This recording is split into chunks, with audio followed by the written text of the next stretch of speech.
Ok, super. Donc, en dehors d'être professeure à vocation CRPE, je suis directrice d'école en éducation prioritaire. J'ai été conseillère pédagogique, maître formateur. J'ai été aussi à plusieurs reprises jury de concours et j'ai déjà aussi réalisé des sujets de concours pour le CRPE. En bref, j'ai quand même plutôt une bonne connaissance des attendus pour le concours CRPE. Et puis, je ne suis pas toute seule. Là, vous me voyez moi ce soir, mais je suis accompagnée d'une équipe constituée de plusieurs professeurs présents là pour vous et qui sont tous aussi maîtres formateurs, pour les trois quarts aussi jury de concours. Donc, on a tous à peu près le même profil. Et en backstage, pour tout ce qui est vocation CRPE, il y a aussi toute une équipe qui se permet en fait justement de faire le lien entre les étudiants et nous pour faciliter la communication et que du coup, vous puissiez être plus soutenus dans le cadre de votre formation, votre préparation. L'objectif ce soir, et de manière plutôt générale, est de savoir comment s'organiser pour préparer efficacement le CRPE. Pour ce faire, je vais présenter en fait les différentes épreuves, ce qui est attendu en fait dans ces épreuves et comment est-ce que vous pouvez commencer à les préparer d'ores et déjà. N'hésitez pas à écrire dans le chat un peu votre parcours, savoir si vous avez déjà passé le concours, si vous êtes déjà inscrit ou pas à vocation, si vous l'avez déjà préparé tout seul, si vous avez une connaissance aussi de l'éducation nationale. Est-ce que vous avez, certains par exemple sont à ESH, ils ont une autre vision d'éducation nationale, si vous avez déjà, certains sont contractuels. Donc, c'est juste pour avoir un petit peu vos profils et pouvoir du coup répondre au mieux aussi à vos attentes. Donc, n'hésitez pas à écrire dans le chat. Je vois que Sandrine et Delphine lèvent la main. Je ne vais pas donner la parole tout de suite, je donnerai la parole plus tard, si vous le voulez bien. Je vous laisse écrire librement, allègrement dans le chat et je vais essayer de lire au plus vite. Mais voilà, je donnerai la parole plutôt à la fin. Donc, et ben voilà, Delphine, elle a déjà une expérience puisqu'elle est au lycée français de San Francisco. Donc, en effet, pour vous, il est une heure plutôt matinale, si je ne m'abuse. Alors, très bien. Donc, il y en a déjà comme Arieva aussi, qui ont déjà une expérience et vous êtes en Master MEF. Très bien. Alors, vous allez voir que de toute manière, les profils sont variés pour le concours CRPE. Il y en a beaucoup. Nous, en tout cas, on accompagne beaucoup d'étudiants qui sont en reconversion professionnelle, qui ont une famille et qui n'ont pas forcément toujours une connaissance experte du métier de professeur des écoles. Mais pas de panique. Nous, en fait, notre objectif avec Vocation CRPE, c'est de vous accompagner et de vous emmener quasiment dans la classe. Donc, je vais vous expliquer les épreuves et comment est-ce qu'on vous accompagne vraiment à découvrir ce métier. Et puis, vous allez voir que tout ce que vous avez comme expérience, voilà, je vois Joanie AED, pourront vous servir aussi dans le cadre de cette reconversion, parce que c'en est une. Donc voilà. Alors, je vais vous présenter d'abord les attendus du concours. Je vais vous présenter aussi comment nous, on accompagne et je vais vous donner surtout quelques conseils pour que vous puissiez préparer au mieux ce concours. Bah, justement, Anne-Marie, si vous n'avez pas réussi l'année dernière, j'espère vraiment que vous allez pouvoir réussir cette année et on va voir aussi pourquoi il est particulièrement difficile de passer le concours en étant seul sur certaines épreuves. Je vous le dirai, hein, sur certaines épreuves, on peut se préparer quasiment seul. Pour d'autres, c'est beaucoup plus compliqué. Donc, et Noémie, on va voir aussi comment est-ce qu'on peut justement voir et réfléchir par rapport à des échecs, notamment aux écrits, comment on va revoir justement tous les attendus un peu plus précis du concours. Et puis, si vous êtes contractuel, c'est tant mieux, ça vous fait une expérience supplémentaire. Alors, d'abord, la particularité de ce concours, c'est le concours voilà, de professeurs des écoles est un concours qui est pré-professionnel, c'est-à-dire qui demande quand même déjà d'avoir des connaissances de terrain. Et ça, c'est assez particulier. On va voir, je vais vous présenter les épreuves, les écrits, qui là sont un peu plus généralistes. Hein, on va rechercher un peu vos connaissances, mais même dans les écrits, il y a déjà, je vais citer des gros mots, hein, il y a déjà de la didactique et de la pédagogie qui sont présentes. Donc, du coup, ça demande quand même d'avoir une petite connaissance du métier. Alors, certains, comme Sarah ou comme, j'avais qui d'autre, Noémie, par exemple, qui pensait être contractuelle, vont avoir peut-être une expérience de terrain. Donc, ça aide un petit peu. Mais même ce terrain, s'il n'y a pas d'analyse et d'accompagnement, c'est compliqué de pouvoir parfaitement l'exploiter pour le concours. Donc, c'est pour ça que c'est important, je pense, d'être accompagné. On parle d'un concours pré-professionnel. Alors, d'abord, les épreuves écrites. Donc, c'est ce qu'on appelle l'admissibilité. D'accord ? L'admissibilité, vous avez 3 épreuves. Une épreuve écrite de français, une épreuve écrite de mathématiques et une épreuve écrite dite d'application. Et on va voir qu'en fait, vous pourrez choisir votre champ disciplinaire. Ça peut être les sciences, ça peut être histoire, géo, EMC, et ça peut être tout ce qui est dans le domaine des arts. Ces 3 épreuves, elles sont toutes avec le même coefficient et, et elles sont toutes de la même durée, d'une durée de 3 heures. On va voir que justement, ces 3 heures, il va falloir bien les rentabiliser. Et donc, du coup, pour ça, il faudra avoir un tout petit peu de méthodologie, ce qu'on va du coup reprendre avec vous. Dans un premier temps, je vais vous présenter un peu chaque épreuve, les attendus et comment est-ce qu'on peut préparer chaque épreuve en amont. D'accord ? Alors, pour l'épreuve de français, elle se compose de 3 parties. Une partie qui est consacrée à l'étude de la langue. Et en fait, on va juste tout simplement vérifier vos connaissances au niveau de la syntaxe, tout ce qui est analyse de phrases, grammaticale, la nature, fonction, et orthographique, être capable de justifier en fait certains accords. On est sur un niveau à peu près 3e, même s'il y a quelques notions qu'on peut retrouver au lycée en seconde ou en première. La majorité des notions correspondent en fait au niveau du brevet des collèges. Par contre, il y a un certain nombre de terminologies qui ont changé, contrairement pour ceux qui étaient à l'école, je dirais il y a 20 ans quand même. Mais en fait, il y a un certain nombre de terminologies qui ont bougé. Donc, ça demande à actualiser un certain nombre de mots, de lexiques pour être complètement à la page. Deuxième partie, il est consacré au lexique et au sens plus large, un peu la compréhension lexicale. C'est-à-dire qu'on peut vous demander vraiment le sens d'un mot, mais le sens d'un mot, par exemple, en contexte, c'est-à-dire à l'intérieur du texte. Puisque, bien évidemment, je ne l'ai pas dit, c'est en premier lieu, en fait, vous avez un texte qui vous est donné, voilà, d'environ 400 à 600 mots, et que vous allez traiter dans une partie réflexion. Et puis, les questions de grammaire et de lexique sont liées aussi également à ce texte. Dans la 3e partie, il s'agit en fait d'une réflexion. Donc, en fait, c'est un développement. Il y a une espèce de… Ce n'est pas tout à fait une problématique, mais une question en tout cas qui est posée. Et on vous demande en fait dans une réponse plutôt structurée avec une intro, voilà, différentes parties énoncées. Donc tout ça, c'est des choses que vous avez vues quand vous étiez à l'école, mais qui redemandent un petit ajustement sur un plan méthodologique pour être capable de rédiger correctement, de structurer votre pensée. Sur cette épreuve-là, on va regarder votre niveau d'orthographe, comment est-ce que vous rédigez, vos capacités syntaxiques, mais surtout, on va regarder aussi comment vous organisez vos pensées. Votre pensée, pardon. Pour les 3 épreuves, elles sont notées sur 20, coefficient 1, durée de 3 heures, et note éliminatoire, c'est note égale ou inférieure à 5. En général, on ne met jamais de 5 au concours, justement pour éviter toute problématique. Mais je suis sûre que vous n'aurez pas 5 au concours. Alors, donc comme je vous le disais précédemment, pour tout ce qui est étude de la langue, voilà, certaines notions vont jusqu'en seconde ou première, et je vous donne des gros points, des classes grammaticales. Donc, vous en connaissez pour la plupart, mais parfois, il y a quelques confusions, et notamment des termes qui ont un peu bougé, donc qui demandent à être réactualisés. Les fonctions grammaticales, généralement, ça tourne plutôt bien. Type et forme de phrase, vous aussi être capable des fois de transformer une phrase et de passer d'une forme à une autre.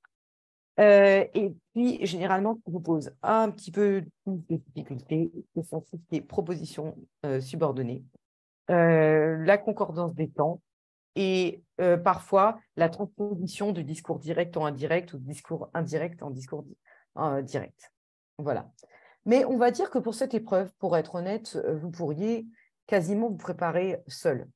L'avantage d'être accompagné, c'est que du coup, on vous donne des cours structurés, On remet toutes les terminologies à jour.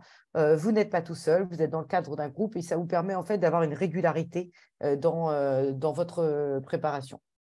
Je vous ai mis un petit exemple d'exercice qui peut tomber au concours, qui demande par contre surtout d'être bien attentif en fait à la lecture des consignes. Certains, quand ils passent le concours, perdent beaucoup de points parce qu'il y a des doubles consignes et en fait, ils vont faire qu'une partie de la consigne et pas l'autre et donc du coup, ils vont perdre 0,75, 0,25, sauf que comme ils vont faire ça plusieurs fois, en fait, à la fin, on peut être largement pénalisé, surtout que je vous rappelle qu'il s'agit d'un concours et donc, du coup, il ne s'agit pas uniquement d'avoir une certaine note, c'est qu'il faut avoir une note qui soit au-dessus de celle des autres. Autre exemple, c'est dans la partie 2, tout ce qui est autour du lexique. Voilà, on vous donne plusieurs fois, là, par exemple, plusieurs occurrences du nom bête et on vous demande quelle est la nuance d'emploi, c'est-à-dire au niveau du sens, quand tu utilises comme ci ou comme ça, quelles sont les nuances de sens. C'est pour ça que je vous disais que là, on est sur du lexique qu'on appelle du lexique en contexte. D'accord ? Après, au niveau du lexique, il y a beaucoup de choses que vous connaissez déjà. Il faudrait juste être capable de décomposer un mot avec le radical, le préfixe, le suffixe, de connaître un certain nombre de suffixes et de préfixes avec leur signification pour être capable aussi de pouvoir expliciter le sens. Pour préparer tout ça, là, cette grande partie, en fait, tout simplement, moi, je vous invite à revoir les notions de grammaire de troisième.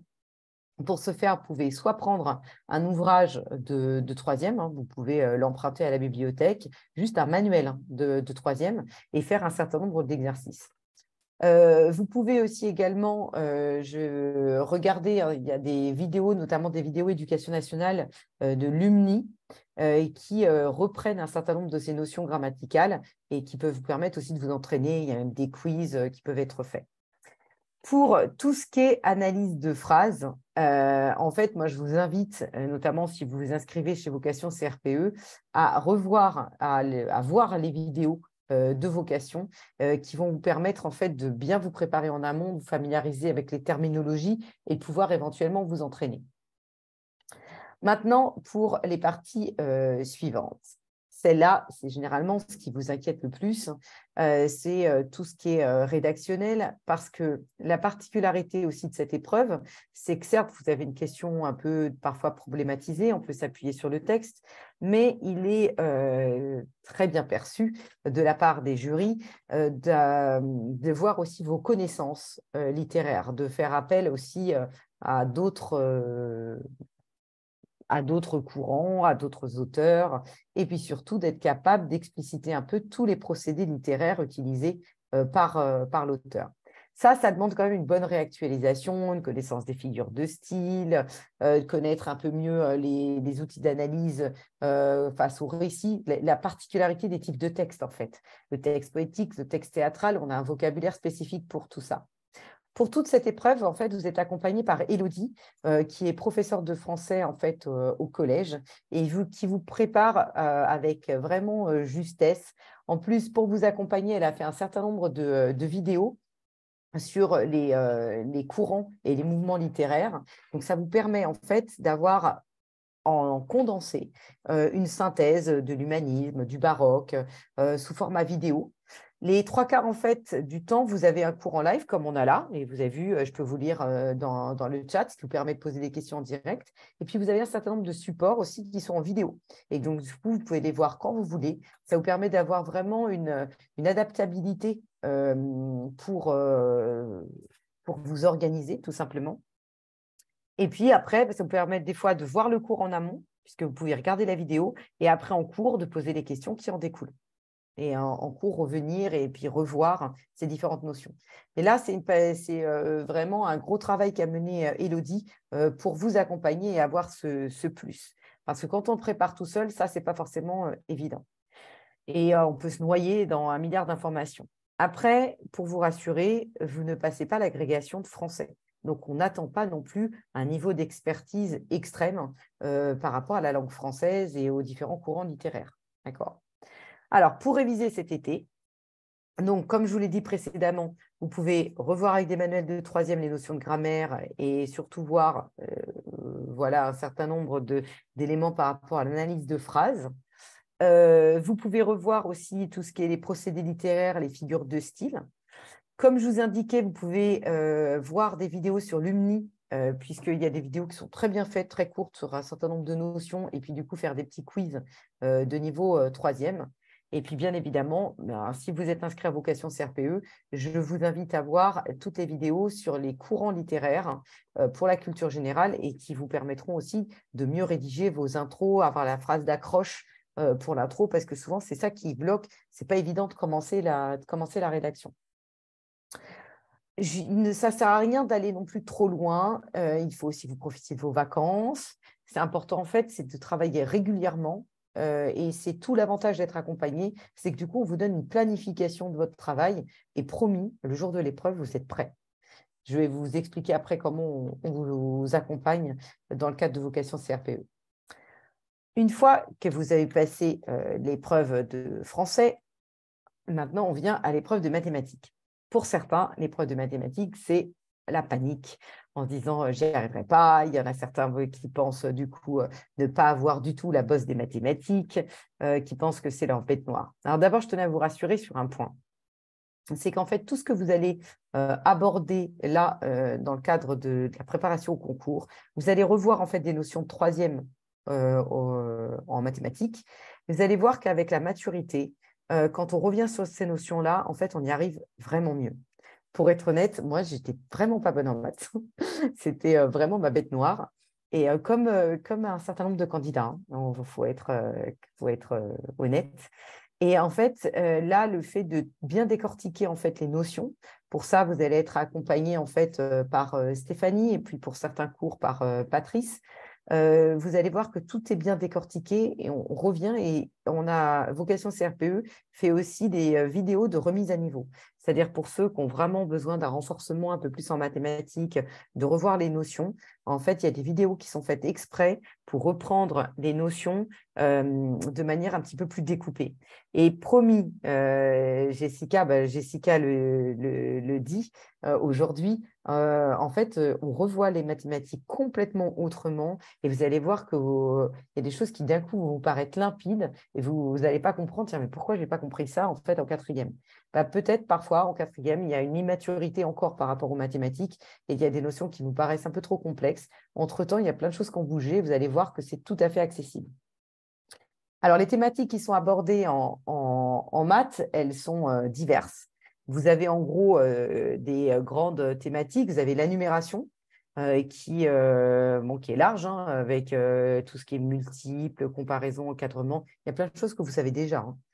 Hein. Tout ce qui est problème et calcul.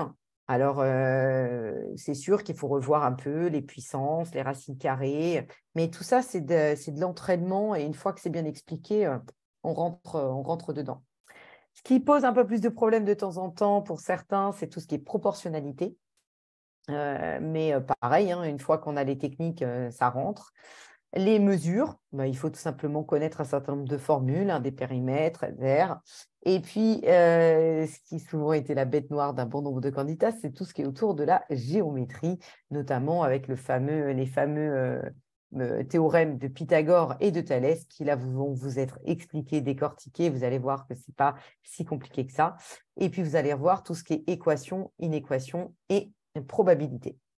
Mais pareil, vous avez des vidéos pour vous entraîner et vous avez des lives dans lesquels vous pouvez poser des questions, des lives dans lesquels vous avez aussi des courts moments d'entraînement.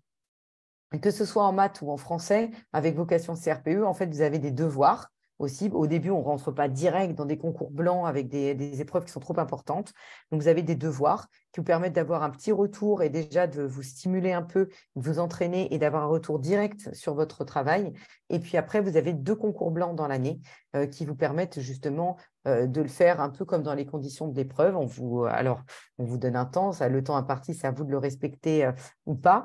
Et puis ensuite, vous avez surtout des corrections qui sont un peu personnalisées. parce que c'est vrai que des fois, on passe le concours, on sait qu'on a échoué aux écrits, mais en fait, on ne sait pas pourquoi. L'avantage avec Vocation CRPE, c'est que vous avez des correcteurs qui vont vous annoter vos copies et vous pourrez voir précisément les endroits où en fait vous avez perdu des points, les endroits où au contraire vous en avez marqué pour vous permettre de mieux réussir et du coup de vous performer et de savoir exactement ce que vous devez approfondir comme notion. Alors, en mathématiques, ce qui est pas mal, je trouve, c'est que du coup, vous pouvez choisir vos exercices dans l'ordre que vous voulez. Et du coup, alors, vous n'avez pas les points qui sont indiqués. Nous, quand on est jury, on sait combien vaut tel exercice, mais vous, quand vous passez l'épreuve, vous n'avez pas le barème qui vous est donné. Néanmoins, ça peut permettre en tout cas de commencer sur les choses sur lesquelles vous êtes le plus à l'aise pour essayer de maximiser le nombre de points et puis de laisser les parties les plus difficiles plutôt sur la fin. Enfin, moi, personnellement, c'est comme ça que je procède. Il est important, par contre, de bien lire l'ensemble du sujet pour voir quelles sont les notions qui sont abordées, en fait. Et puis après, n'hésitez pas aussi à utiliser le brouillon pour schématiser, pour rechercher et surtout lire attentivement les consignes. Comme pour le français, on retrouve trop d'erreurs en fait, de lecture de consignes lors des corrections. Et quand vous rédigez votre épreuve en mathématiques, il est important de tout développer. La personne, elle n'est pas dans votre tête, le jury n'est pas dans votre tête. Et donc, du coup, il faut absolument préciser tout le raisonnement qui découle. Alors, comment réviser les maths pour cet été? D'abord, moi, je vous invite, si vous êtes inscrit à Vocation CRPE, de revoir toutes les vidéos de remise à niveau en mathématiques. Là, au moins, vous êtes clair là-dessus, vous revoyez clairement les notions. Ça vous permet déjà, d'ores et déjà, pour ceux qui ont le courage, de faire déjà des petites fiches sur les grandes notions mathématiques. Ensuite, vous pouvez vous entraîner à l'aide d'un manuel de 3e et notamment revoyez en priorité Thalès et Pythagore. Mais si vous n'êtes pas inscrit à Vocation CRPE, allez voir quelques vidéos aussi sur Thalès, Pythagore explicatives avant de passer à des phases d'exercice. Pour les vidéos, vous pouvez aller voir toujours sur Lumni. En fait, il y a des révisions de 3e et des quiz qui vous sont proposés pour commencer à réviser. Après, bien évidemment, on va beaucoup plus en profondeur quand on est accompagné là, avec Vocation CRPE, puisque en fait, vous avez à peu près 2 lives par semaine. Donc, pareil, c'est de 20h à 21h30. C'est votre temps à vous. C'est comme ça, votre plage de révision, par exemple le mardi et le jeudi, avec une phase, par exemple, sur français, une phase sur maths, et ça vous permet vraiment d'avoir un programme régulier pour voir les notions. Parce que vous le savez bien, hein, quand on révise à la dernière minute, ça ne rentre pas. Ce qui compte, c'est en fait la régularité et de revenir en fait sur les notions. Troisième épreuve, et qui là est beaucoup plus particulière, ce que j'allais dire presque maths et français, on pourrait se préparer presque tout seul. Alors, c'est vrai que c'est plus laborieux, ça demande beaucoup de rigueur, mais la troisième épreuve, par contre, l'épreuve dite d'application, elle est beaucoup plus difficile à préparer seule. Pendant les vacances, déjà, première chose, vous allez devoir choisir votre domaine. Donc, soit sciences et technologies, soit histoire, géo et enseignement moral et civique, soit art. Alors, art, c'est vaste hein, aussi. Hein, il y a l'art musical, l'art pictoral, voilà, donc c'est un peu plus large. Comment choisir ce domaine? Alors d'abord, je vous le dis tout de suite, j'ai regardé les notes au concours, j'ai regardé s'il y avait des variations par rapport au champ disciplinaire sur plusieurs académies. On observe entre la meilleure note, moins bonne note, la moyenne. Le choix doit pas être du tout, le critère de choix ne doit pas du tout être en lien par rapport à la note parce qu'on n'a quasiment pas d'écart entre les matières. On a l'histoire géo qui est, en plus ça dépend des années, qui a été un tout petit peu mieux notée qu'en sciences techno et arts, mais à peine. Donc en tout cas, ce n'est pas du tout recevable que de se dire, tiens, je vais peut-être avoir plus de points, c'est un peu mieux noté de prendre sciences ou prendre art. Non. Moi, ce que je vous invite à faire pour cette épreuve-là, puisque quand même, il va falloir que vous emmagasiniez un certain nombre de connaissances autour des sciences, histoire géo ou art, il faut tout simplement que vous aimiez ce domaine, que vous ayez envie d'apprendre dans ce domaine. Voilà, ça c'est la première chose. Donc, allez voir les programmes de cycle 3 en sciences techno qui, attention, je le précise, changent cet été. Hein. On a des modifications dans les programmes de sciences et de technologies pour le cycle 3 notamment. allez voir les programmes d'histoire, géo, EMC et art pour pouvoir bien faire votre choix. Comme les précédentes épreuves, elle est notée sur 20, 3 heures, coefficient 1. Donc, on a les 3 épreuves qui valent le même coef. Donc ça, déjà, par contre, il y a un côté un peu rassurant par rapport à l'équité de ces épreuves-là. Maintenant, cette épreuve, elle est particulière parce qu'il y a une partie où on va rechercher un petit peu vos connaissances. Donc, vous avez un certain nombre de documents qui vous sont donnés sur lesquels vous pouvez prendre appui. Et je vous rappelle que vous n'avez que 3 heures. Donc déjà, il faut décortiquer rapidement tous les documents. Ensuite, il y a une partie qui est souvent un peu plus notionnelle. On vient rechercher vos connaissances, par exemple en histoire, par rapport à une situation posée. Vous avez un bon nombre de réponses quand même dans les documents, mais pas tout. Et surtout, pour bien comprendre les documents, il faut avoir quand même quelques connaissances. Mais après, la particularité de cette épreuve, c'est qu'elle est, et c'est pour ça qu'on dit qu'elle est pré-professionnelle, c'est qu'ensuite, il y a une seconde partie. Et là, on a un gros tri au niveau des candidats et des disparités de notes énormes sur, on va dire, cette deuxième partie qui est plus de la mise en œuvre pédagogique et didactique. Alors d'abord, qu'est-ce que c'est que la pédagogie et que la didactique? Même si on reviendra sur ces termes-là, la didactique, alors je vais le définir avec mes propres mots, ce n'est pas forcément la définition idéale. La didactique, c'est comment est-ce que vous allez transposer le savoir pour les élèves. C'est-à-dire, il ne suffit pas juste d'avoir le savoir, c'est en gros comment est-ce que je vais le décomposer, comment est-ce que je vais le décortiquer.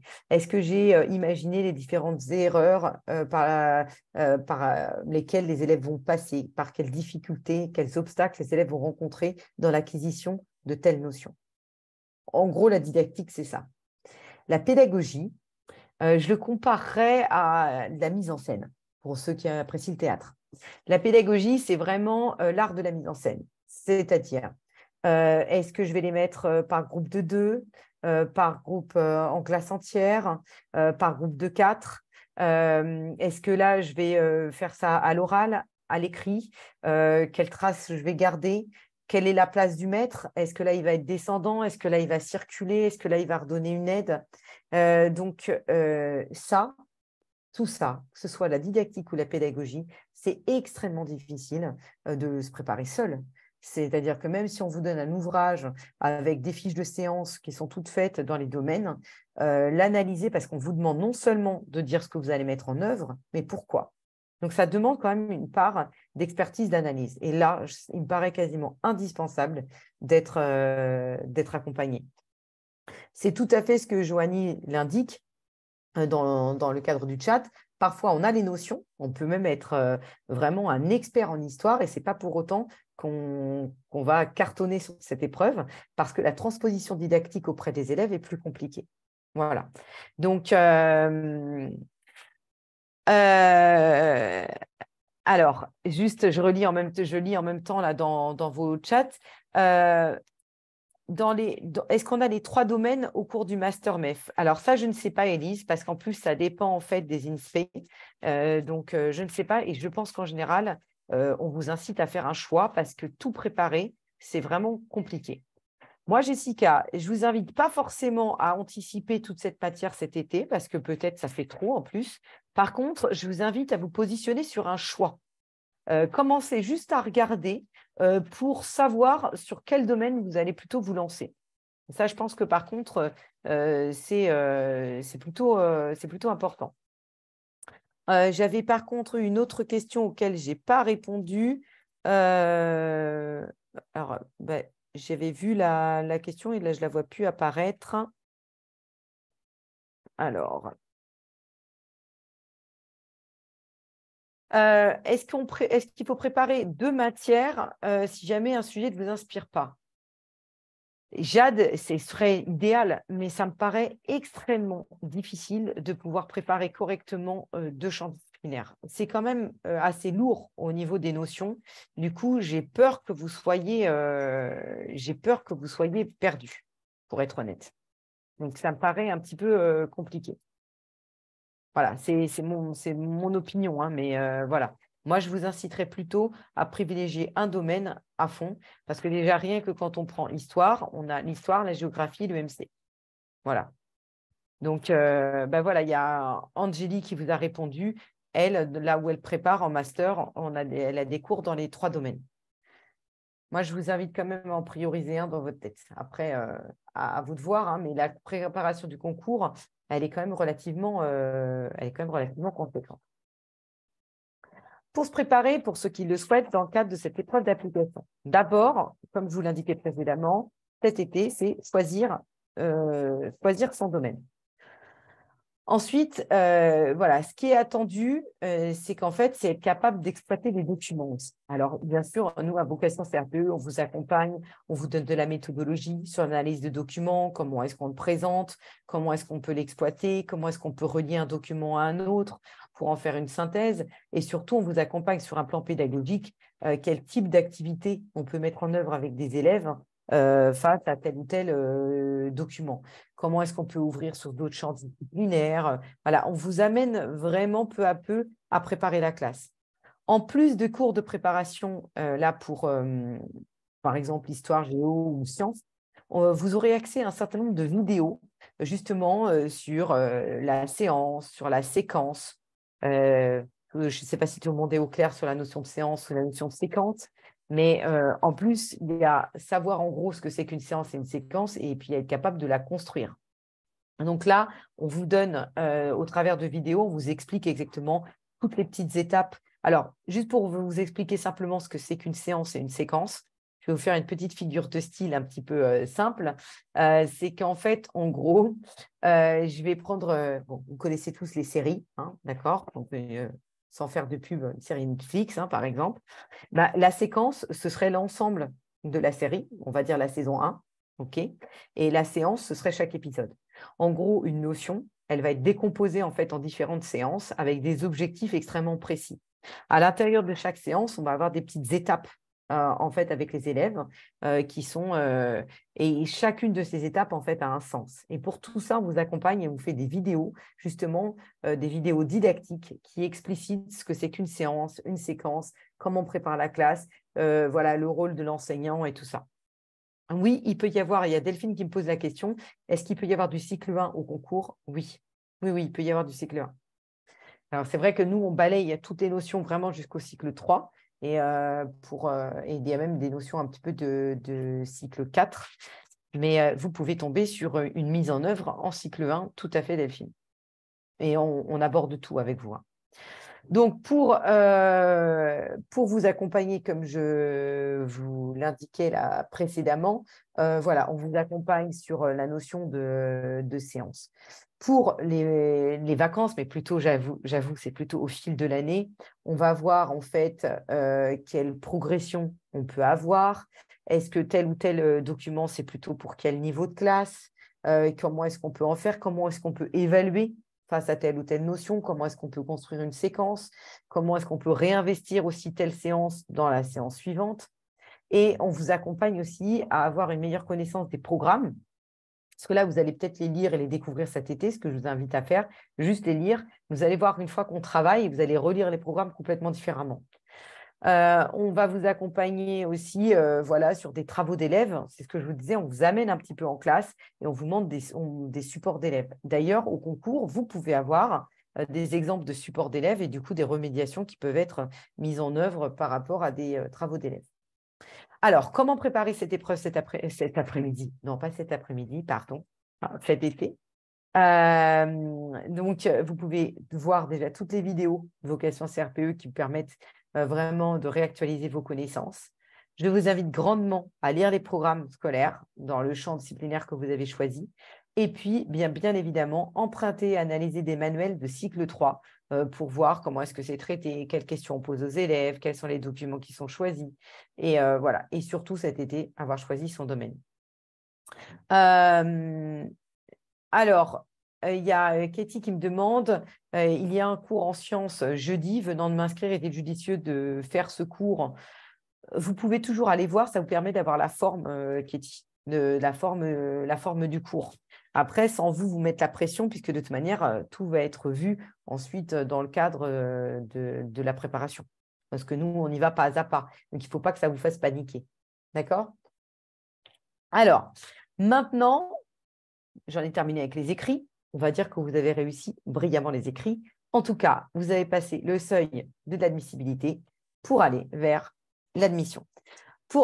Juste pour toutes ces épreuves écrites, il y a des devoirs qui sont réguliers. Et du coup, on minimise au début, on y va un petit peu doucement. Ensuite, vous avez des concours blancs qui sont corrigés de manière personnalisée avec les commentaires et ensuite qui sont corrigés aussi parfois en live. Ça vous permet de poser les questions en direct et dans le cadre du live, ça permet d'avoir une analyse globale des réussites, des types d'erreurs. Et du coup, indirectement, quand je suis dans un groupe, ça me permet d'apprendre aussi grâce aux erreurs des autres. Donc, ça vous permettra vraiment de vous performer et de savoir exactement comment orienter vos révisions et sur quoi vous devez renforcer. Voilà, du coup, pour la préparation écrite.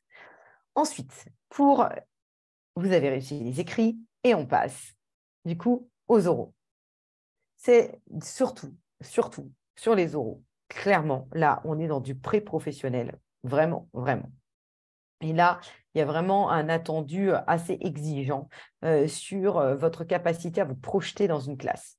Certains sont inquiets parce qu'ils n'ont jamais été en classe, ils n'ont pas fait de stage. D'ailleurs, Vocation CRPE vous propose, vous donne la possibilité d'avoir une convention de stage pendant plusieurs semaines. Mais même si vous ne faites pas ça, même si vous n'allez pas en classe, je vous assure, on en a préparé plein qui n'ont jamais mis les pieds en classe et qui ont réussi avec brio au concours cette année, l'année dernière.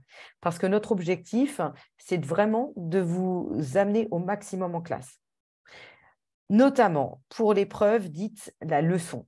Là, on voit bien qu'on a un gros décalage au niveau COEF, d'où la volonté d'aller voir un peu déjà votre expertise professionnelle, votre capacité à vous projeter dans le métier, parce que là, ils mettent coefficient 4 à cette épreuve, alors que je vous rappelle que les écrits ne valent coefficient 1 pour chaque épreuve écrite. L'épreuve de la leçon, français et mathématiques, en fait, on vous donne une notion et on vous demande de construire. Vous avez 1 heure de préparation et on vous demande de construire. Non, vous avez 2 heures de préparation, 1 heure pour français, 1 heure pour maths. Et ensuite, vous allez présenter votre travail, vous allez présenter votre séance. Alors, bien évidemment, en plus, en argumentant, en analysant pourquoi vous faites ci, pourquoi vous faites ça. Voilà. Donc, il faut être capable d'élaborer une séance, une séquence de manière explicite. Il faut que ce soit cohérent et surtout, il faut que ce soit argumenté.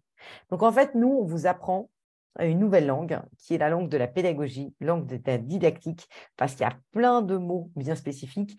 On vous apprend, en fait, on vous amène, en tout cas moi, la manière dont je constitue mes cours. D'abord, je vous mets des fois en posture un peu d'élève, parce qu'à un moment, c'est très bien, mais par exemple, on travaille la compréhension de texte, je vais vous mettre un peu en situation sur qu'est-ce que comprendre, pour que vous puissiez voir tous les mécanismes. Ensuite, je vous donne tous les courants pédagogiques autour de la lecture-compréhension, par exemple. Et puis, je vais illustrer d'exemples. Je vous amène un peu dans la classe. Je vais vous montrer des affichages, je vais vous montrer des leçons d'élèves, des traces d'élèves, de toutes les activités aussi qu'on peut mettre en œuvre pour, par exemple, travailler la compréhension à l'école. Et puis, du coup, les différentes entrées. Donc, on est vraiment dans du pratico-pratique. En mathématiques, pour la leçon, vous serez accompagné par Frédéric, qui, dans le cadre de live, on commence les lives pas trop tard dans l'année, parce que l'épreuve de la leçon, c'est un énorme morceau. Ça demande beaucoup de temps d'acquisition. Ça demande de revenir et de revoir les choses sur les démarches didactiques et sur ce vocabulaire bien spécifique. Pour l'épreuve de la leçon de français, c'est moi qui vous accompagnerai, enfin, du moins j'espère, avec plaisir. Vous avez, voilà, en gros là-dessus, puis après, je vais présenter les autres épreuves. Donc, coefficient 4, là, on est vraiment dans la connaissance pure et dure du terrain. L'épreuve d'entretien, elle se décline en 2 parties. À chaque fois, c'est que des combos. J'appelle ça des combos. Leçon de français, c'est maths, français et maths ensemble. L'épreuve d'entretien, vous avez une première partie qui est une partie EPS et une deuxième grosse partie, parce qu'il y a une partie motivation, c'est-à-dire qu'on vous demande en fait d'indiquer, vous allez parler pendant 5 minutes et vous allez expliquer par exemple votre parcours, pourquoi vous choisissez de rentrer dans le professorat et plus précisément dans le premier degré. Voilà, ça demande quand même d'avoir une connaissance du métier. Et ensuite, on fait une partie projection dans le métier, c'est-à-dire qu'on vous donne 2 situations qui sont extrêmement concrètes, hein. Par exemple, voilà, vous êtes à la réunion de rentrée, vous êtes en éducation prioritaire, réunion de rentrée, et vous observez que très peu de parents sont présents.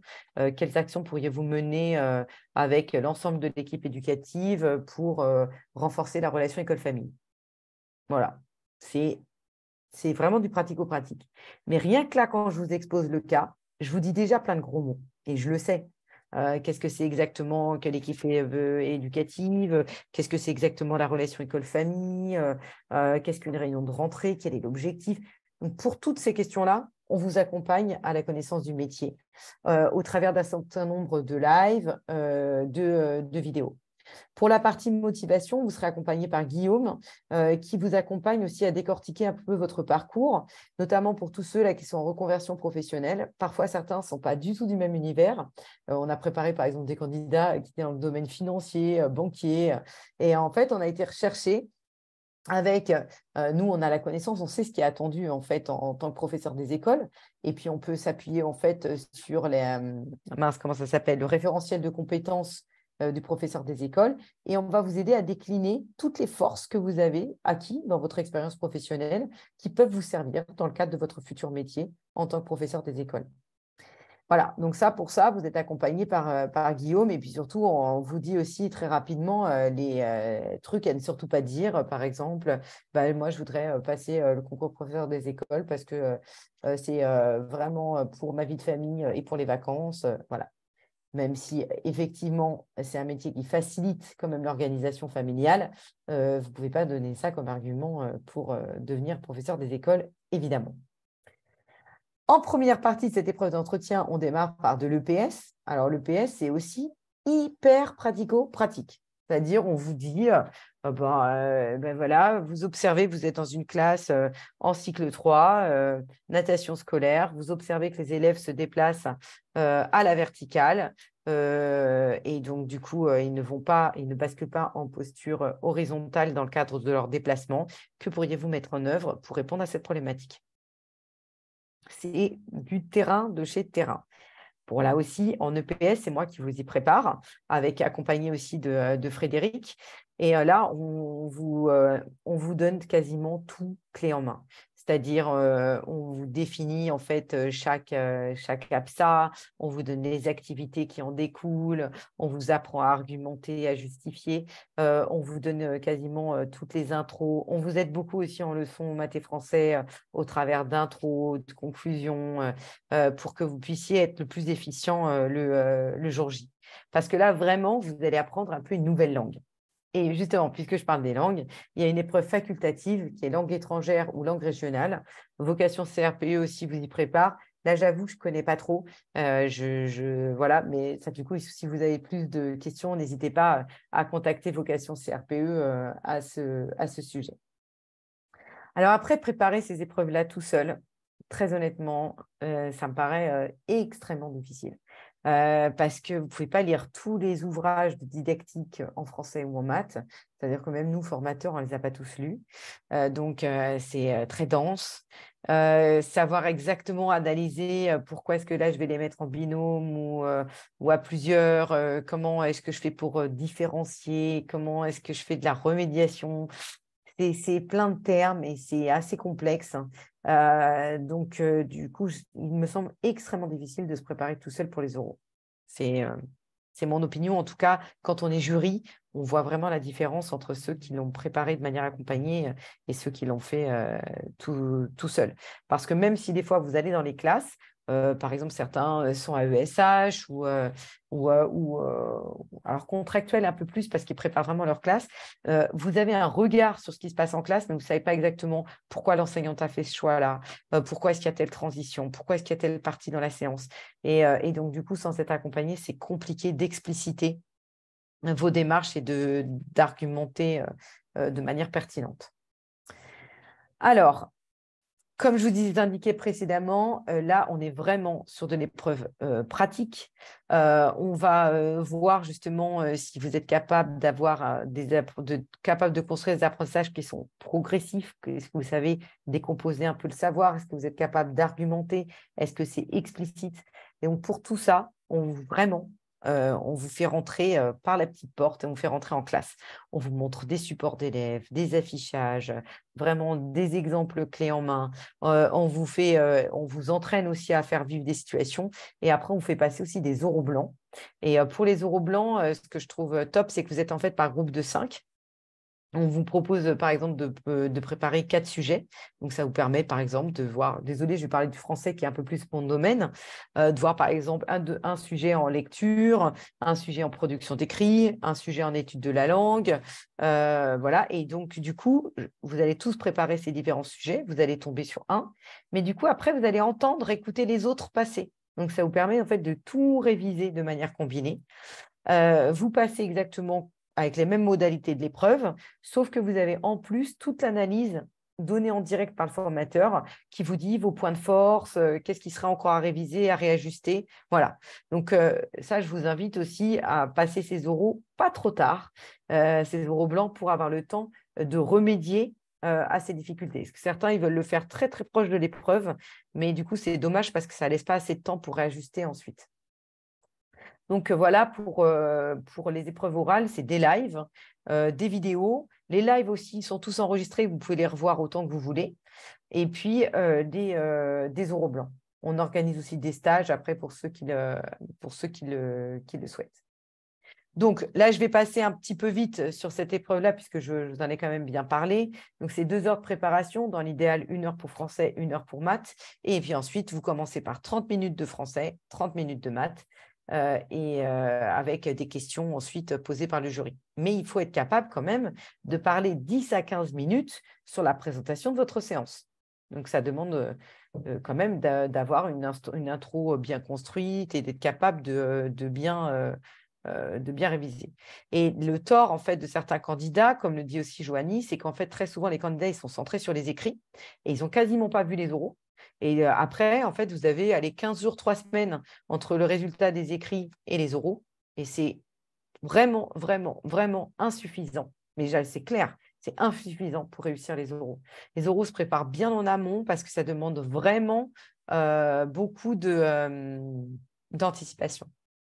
Maintenant, pour répondre à votre question, Chantal, alors, est-ce qu'il existe une formule uniquement pour les oraux? Ça, il faudra voir avec vocation CRPE. Mais de toute manière, je vous le déconseille aussi en partie parce que tout ce qui sera vu aussi dans l'épreuve d'admissibilité avec l'épreuve d'application, on voit plein de choses sur un plan didactique, pédagogique qui vont vous servir vraiment pour les oraux. Donc, de toute manière, en même temps, ça vous permet de réviser les écrits et les oraux. Vous pouvez dans ce cas-là avoir une préparation un peu plus light si vous souhaitez pour les écrits, mais ça ne vous fait pas de mal d'avoir un concours blanc et ensuite de faire que les oraux. Après, pour les modalités vraiment d'inscription, il faudra de toute manière vous retourner vers vocation CRPE. Je vous mettrai une slide à la fin qui vous précisera et ensuite appeler et ils nous parleront de chaque cas particulier. Alors, maintenant, là, ça, voilà, je vous l'ai dit. Donc, comment il faut s'organiser? Vous allez voir qu'il faut beaucoup de techniques pour pouvoir être rapide dans la préparation parce qu'une heure en français, 1 heure en maths, c'est très court. Il faut aller vite. L'année dernière, moi, j'avais quasiment tout donné au niveau des intros et du coup, ça permettait aux candidats d'aller beaucoup plus vite. L'intro était quasiment prête et après, ils étaient vraiment que focus sur la séance en elle-même. Ensuite, les grands thèmes, je vous les ai déjà un petit peu indiqués. En français, on a tout ce qui est production d'écrit, donc ce que vous appeliez peut-être avant la rédaction. La lecture-compréhension, on va voir, qu'est-ce qu'il y a la lecture, vous voyez en dessous, avec l'encodage, décodage. Donc, vous allez voir, il y a plein de mots, plein de lexiques bien spécifiques, d'autant plus, même par exemple pour l'EPS, on a plein de mots, mais on apprend cette langue assez facilement, vous allez voir. L'étude de la langue, le langage oral, et puis tout ce qui est conscience phonologique qui est nécessaire à l'apprentissage de la lecture et de l'encodage. L'encodage, c'est être capable d'écrire, en gros. Ensuite, en mathématiques, on a le nombre, les opérations, grandeur et mesure, géométrie et proportionnalité. Et là, ce n'est pas vos connaissances à vous, c'est des connaissances tournées vers l'élève. Comment est-ce que je peux permettre aux élèves d'acquérir ces notions? Comment je décompose le savoir? Pour tout ça, on vous demande non seulement de savoir comment vous décomposez le savoir, mais on vous demande d'être capable de repérer les erreurs types, quelles erreurs les élèves vont être exposés, quelle remédiation on peut apporter aux élèves, quelle progression, comment est-ce que je l'évalue, les critères de réussite, et quels affichages, quelles traces je garde. Tout ça, c'est de la pédagogie et de la didactique. Et là, pour ça, on vous accompagne, on vous donne des exemples et des supports, du coup, pour vous y aider.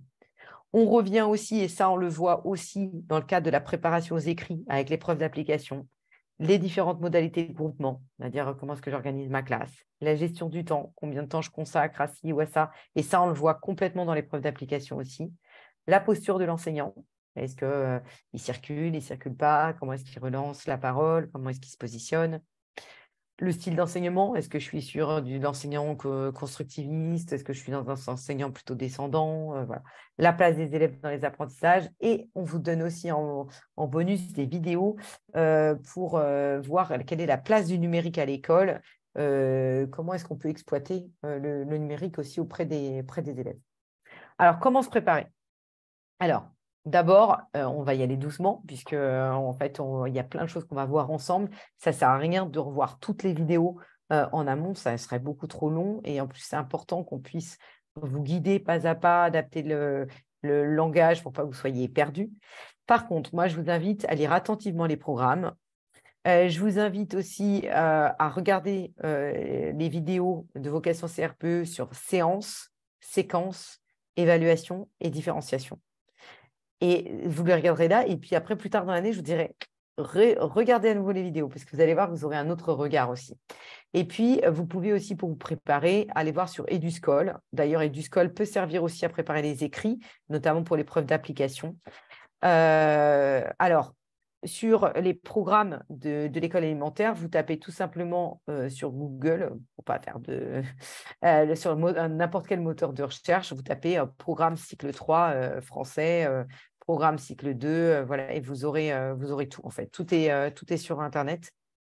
Et puis sur Eduscol, vous avez un certain nombre de supports. Vous avez non seulement les programmes, mais vous verrez aussi, il y a des accompagnements au programme. Et je vais y revenir un petit peu après pour voir les quelques lectures que vous pouvez avoir cet été.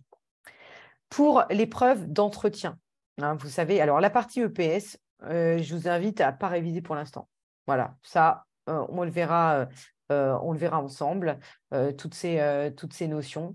Et c'est clair que ça se prépare beaucoup parce que vous n'avez que 30 minutes de préparation. Donc, autant vous dire qu'il faut être quand même bien armé avant.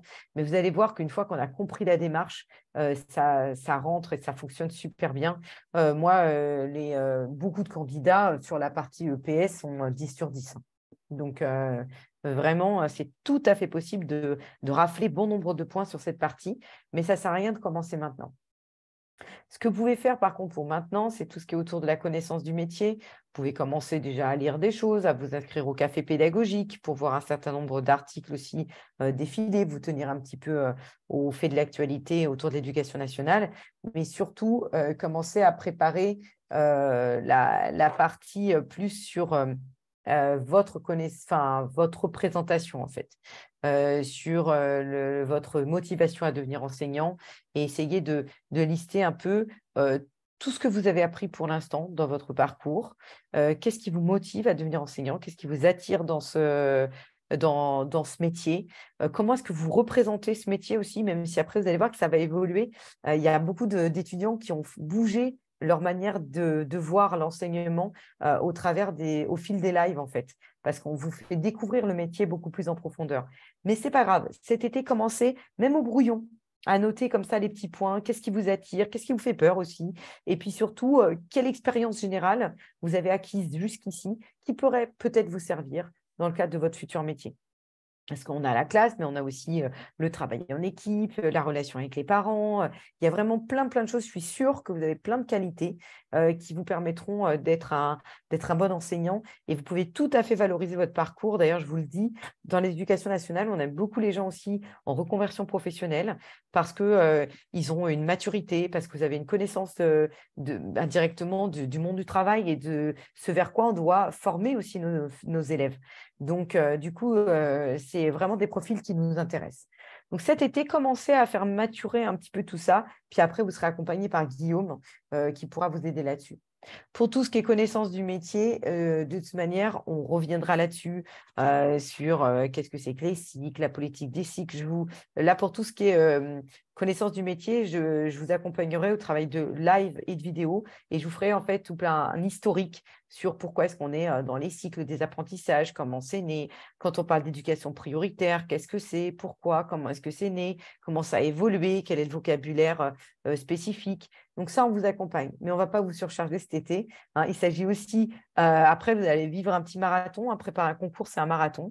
Et donc, du coup, on y va tranquille. Là, vous allez faire un petit peu d'immersion tranquillement cet été, mais aussi profiter de vos vacances, de vos proches.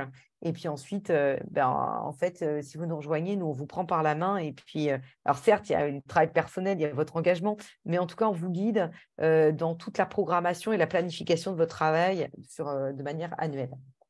Alors, maintenant, pour ceux qui veulent être vraiment rentrés beaucoup plus dans le vif du sujet, qui ont du temps cet été, qui ont envie de s'y consacrer, moi, je vous invite à quelques petites lectures. Alors, lisez-le en diagonale, vous n'êtes pas obligé de tout lire de manière approfondie, mais c'est pour voir un peu les démarches d'enseignement pour tous ceux qui voilà, ont du temps. En fait, l'Éducation nationale a publié en fait, un certain nombre de ce qu'on appelle des guides qui présente les différentes démarches didactiques, par exemple, sur comment enseigner le vocabulaire à l'école maternelle, comment travailler la compréhension. Et en fait, ce sont des chercheurs en didactique qui ont rédigé en fait ces ouvrages. Vous pouvez les retrouver sur Internet. Et vous pouvez du coup les télécharger aisément. Et je vous les ai mis tous là dans le cadre de ce live, presque tous. Alors désolé, moi c'est un peu plus ciblé en français parce que c'est mon domaine. J'aurais dû demander à Frédéric de me donner ceux pour les mathématiques. Mais voilà, donc comment préparer à l'apprentissage à la lecture et l'écriture en maternelle, enseigner la lecture et l'écriture au CP. Donc, vous les appelez les guides. Donc, il y en a, par exemple, celui-là, on l'appelle le guide orange, mais vous pouvez les retrouver aisément sur Internet. Et ça vous permet aussi de vraiment rentrer dans le vif du sujet. Après, n'y passez pas des heures et des heures. Tout ça, on va le revoir en cours. Mais en tout cas, ce sont des références aussi pour préparer le concours.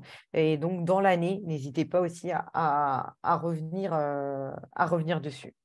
Alors, je vais revenir aux questions après. Maintenant, juste en gros, pour faire une petite synthèse, avec vocation CRPE, du coup, on propose des cours de remise à niveau en fait dans les domaines, là, notamment pour les écrits en français ou en maths. Vous pourrez vous entraîner à l'aide comment dire, de devoirs et surtout de concours blancs. Vous aurez aussi des oraux blancs en petits groupes pour préparer aux oraux. La possibilité d'avoir une convention de stage. Et puis, à vocation CRPE, on a choisi de ne pas non plus avoir trop d'étudiants pour pouvoir vous accompagner de manière un petit peu plus individualisée. Je n'ai pas les liens, Delphine, là, pour les guides, mais réellement, alors ça, au pire, vous pouvez demander à Vocation CRPE, vous envoyez un petit mail à contact@vocationcrpe.fr qui pourront vous donner les liens, mais réellement, ça se trouve facilement sur Internet, promis, Delphine. Voilà, voilà, vous avez Alexis qui répond en direct et qui vous donne les guides fondamentaux. Ça aussi, c'est la plus-value quand on est dans un groupe pour préparer le concours. C'est que justement, dans le cadre du chat, en fait, vous pouvez, il y a beaucoup d'entraide, beaucoup de personnes en fait, qui se donnent les informations les uns aux autres. On se sent aussi soutenu. Et ça, c'est aussi une plus-value pour le concours. Il y en a beaucoup qui donnent… je ne me souviens plus exactement, Chantal, combien on avait d'étudiants, mais c'est vrai que du coup, le nombre de places est limité parce qu'on souhaite privilégier quand même la qualité et du coup que ça puisse rester à échelle humaine. Donc, nous, c'est sûr, on ne dépasse pas un certain nombre d'étudiants. Je crois qu'en tout cas, on ne dépasse pas je ne sais plus, les 250 ou les 300, parce qu'après, c'est trop, quoi.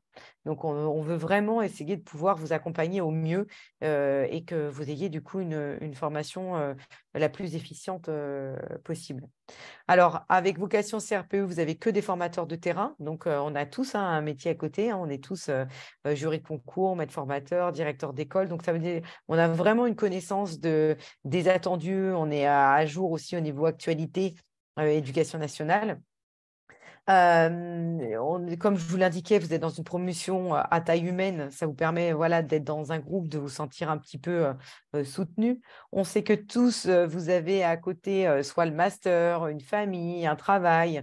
Et donc, on est tout à fait conscient, en fait, dans ce qu'on vous demande. On n'en demande pas non plus trop et on vous demande juste voilà, une régularité. Mais vous avez toute une adaptabilité parce que vous pouvez revoir les lives après, en différé. Vous pouvez revoir les vidéos. Donc, ça vous permet aussi d'ajuster un petit peu, même si je vous encourage à être vraiment présent au live, parce que ça aide, ça stimule, vous êtes dans le groupe, on pose des questions en direct, c'est quand même vraiment mieux. Et après, une des particularités, voilà, la planification de votre travail, ça je l'ai dit précédemment, ça c'est top. Là, vous n'avez pas à tout rechercher, comment je m'organise, faire un truc à fond, puis après pas l'autre, vous perdre dans les notions. Là, vous avez tout, vraiment, on vous donne une programmation toute faite et hop, et on vous amène, on vous guide pas à pas jusqu'au concours. Après, une des particularités de vocation CRPE auxquelles nous tenons beaucoup, c'est le post-admission. Parce qu'en fait, généralement, on pensait qu'au concours. Ah, super, on a le concours. Ce qui est le cas de plein d'étudiants. Et puis ensuite, en septembre, on a une classe. On doit préparer sa classe, on doit préparer la rentrée. On a tout de suite la réunion avec les parents qui arrivent et là, c'est panique à bord. Donc, nous, en fait, on ne vous lâche pas. On ne vous accompagne pas que au concours. On vous accompagne vraiment dans l'entrée dans le métier, en fait. Donc, du concours jusqu'à l'entrée dans le métier, pendant plusieurs mois après le concours, vous avez la possibilité de participer, en fait, à des petits stages. Du coup, en fait, on vous accompagne à préparer votre réunion de rentrée avec les parents, on vous accompagne à préparer vos jours de rentrée, on vous donne en fait tous les conseils et on vous aide aussi dans l'évaluation puisque l'année juste après le concours, vous êtes stagiaire. Et bon, voilà. Moi, justement, j'accompagne des PES, donc des professeurs d'école stagiaires sur le terrain, et pour leur validation. Il y a un moment, vous allez être évalué et c'est dommage d'avoir le concours et de ne pas être validé derrière. Donc, on vous accompagne aussi à lire vos bulletins de visite, à expliciter les attendus. Donc, voilà en gros toute la préparation.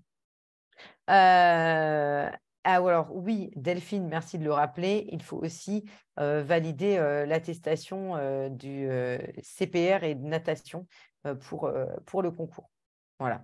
Bon, mais ça, c'est pas trop difficile, mais je ne savais pas que celle qui était américaine n'était pas valable. Ça, c'est une des particularités. Donc, voilà, en tout cas, c'est avec plaisir qu'on espère pouvoir vous préparer au concours CRPE. Et puis, même si ce n'est pas avec nous, c'est avec plaisir tout simplement que j'espère que vous allez passer le concours et l'obtenir pour rejoindre les rangs du coup de l'éducation nationale. Alors, pour toutes ces questions-là précises, Anne-Marie, j'ai peur de pas être assez, j'ai peur de dire des bêtises. Il y a un certain nombre d'éléments qu'il faudrait que je revérifie. Donc, ça, n'hésitez pas à contacter Vocation CRPE. Eux, ils vous donneront des réponses peut-être probablement plus précises. Pareil, François, pour votre parcours, je n'ai pas exactement tout votre parcours. Donc, les conditions d'éligibilité au concours, contactez Vocation CRPE, ils pourront vous le dire. Et puis là, vous avez vu, je vous ai mis la slide de tout ce qui est rémunération. C'était juste pour vous dire qu'en tout cas, il y a certaines personnes qui font appel en fait à leur compte CPF. Quand vous êtes inscrit aussi, ça vous donne la possibilité aussi d'avoir une certification en langue française, puisque voilà le Robert. Et ça, c'est tout, c'est finançable. En fait, il y a une grosse partie qui est finançable par le compte CPF, voire parfois la totalité. Pour tout, il y a aussi pour tous ceux, le Vocation CRPE a mis en place le programme Égalité des chances, c'est-à-dire pour ceux qui ont des situations financières un peu compliquées et difficiles. Là, pareil, contactez Vocation CRPE puisqu'il y a la possibilité d'intégrer ce programme et du coup d'avoir des aides. Et puis, il y a parfois d'autres financements. Mais alors, pour tout ce qui est financement, en fait, il faut absolument contacter Vocation CRPE puisque suivant vos cas, et là, ils vont de manière individualisée, suivant votre situation, voir ce à quoi vous pouvez avoir droit. Et puis, il y a une réduction de 300 € jusqu'au 31 juillet pour les inscriptions. Donc, voilà, n'hésitez pas à les contacter.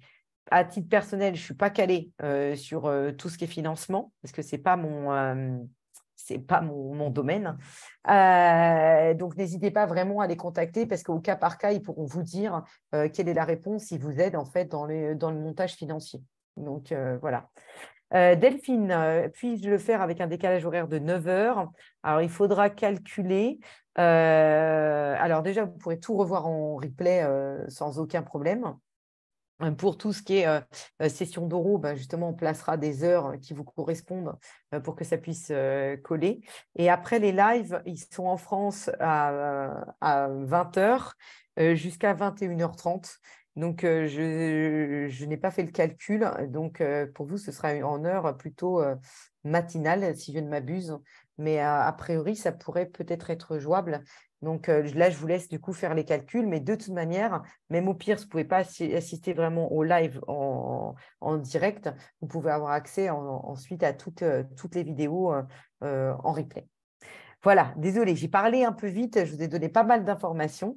Voilà, n'hésitez pas là du coup dans le chat si vous avez des questions, mais surtout pour affiner votre projet, des questions vraiment plus précises, contactez Vocation CRPE et voilà, et ne tardez pas parce que effectivement on a un nombre de places quand même un petit peu limité et puis ensuite si vous voulez bénéficier, je pense voilà, de la promotion de moins, c'est quoi, moins 300 euros. Voilà, une réduction de 300 euros jusqu'au 31 juillet. Hein, c'est toujours bon à prendre, je pense. Voilà. Alors, en tout cas, mon objectif, c'était surtout de vous présenter le concours et comment vous pouvez commencer à rentrer dedans et vous préparer pour cet été. Merci François. Et puis, voilà, et en tout cas, vraiment, j'espère que vous allez le passer. Oui, Delphine, c'est tout à fait possible pour vous de passer le concours, le 3e concours, avec ce que vous m'indiquez, sans souci. Donc, je vous invite à le passer et à le réussir. En tout cas, écoutez, au plaisir de vous avoir dans les rangs de Vocation CRPE dès la rentrée de septembre. Et puis sinon, pour ceux qui ne sont pas avec nous, plein de courage pour la préparation de votre concours. Profitez quand même de votre été. Et puis voilà, on révise tranquillement, mais sûrement. Voilà. Merci à vous pour tous vos retours et voilà, pour toutes les questions extrêmement précises, n'hésitez pas. Vous avez le numéro de téléphone aussi, ils répondent vraiment en direct. Voilà, le 01 87 66 61 81 et puis par mail. Merci à tous et à toutes pour votre attention. Je ne vais pas vous retenir plus longtemps parce que bon, c'est important aussi que vous puissiez profiter de vos moments en famille ou avec vos amis. Voilà. J'espère avoir répondu à toutes vos questions et que vous avez quand même du coup une meilleure vision du concours, de comment l'anticiper, comment vous préparer au mieux. Voilà. Merci à tous et à toutes. Et puis, du coup, à très bientôt. Je reste un tout petit peu pour voir s'il y a des questions sur le chat, hein, mais voilà. Excellente soirée à tous et à toutes.